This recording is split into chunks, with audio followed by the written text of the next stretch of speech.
Hi everybody, it's Honest John again. Now, let me start off by saying that there are plenty of smart people who own guns.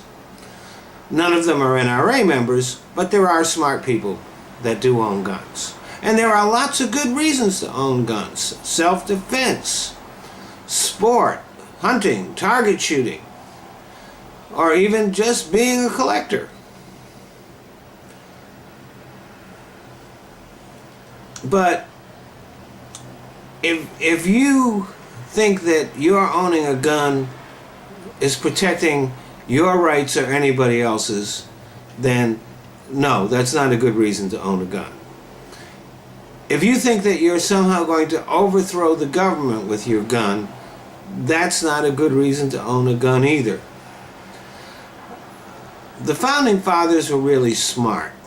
They built in a revolution. Every 4 years, you get to either keep or kick out the current head of state. If enough people vote for that person, he's reelected again. If you can't convince enough people to vote for the guy you like, well, that's just tough. Is it? The president and the Congress are democratically elected. You don't get to overthrow the government because the rest of the people put those people there, whether I like them or not, or you like them or not.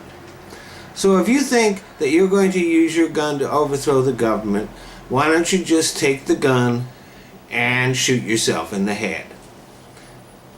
Which brings me to my next point, and that is that it's pretty obvious that it is incredibly easy for stupid or crazy people to own guns. This fact is demonstrated every time that someone commits a mass murder, not only by the mass murderer himself, but by the response of the gun nuts all over the country.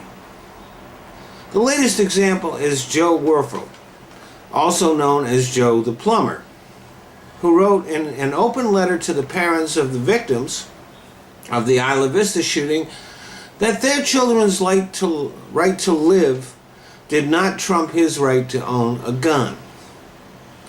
Obviously, Joe is not smart enough to know when to shut the fuck up. Which means that he's not smart enough to own a fucking gun. By the way, Joe is not actually a plumber because he's not smart enough to be one.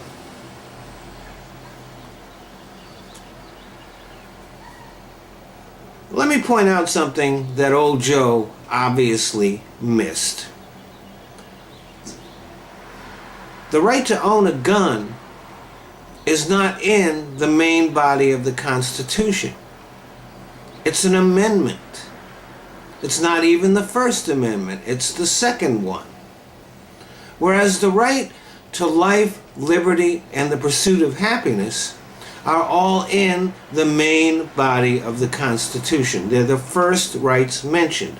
So the fact is that these rights do trump the ownership to own a gun. As a matter of fact, it says in the Second Amendment in plain English that your right to own a gun is contingent on your being a member of the state militia. Absent that, you have no constitutional right to own a gun.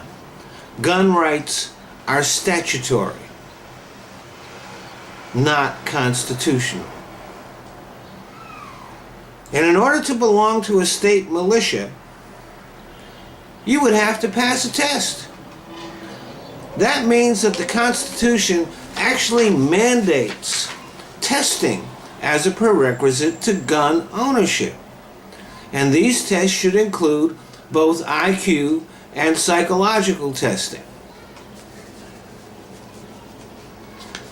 I guarantee you that there's a whole lot of people, including Wayne LaPierre, that just wouldn't be able to pass the test. Thanks for listening.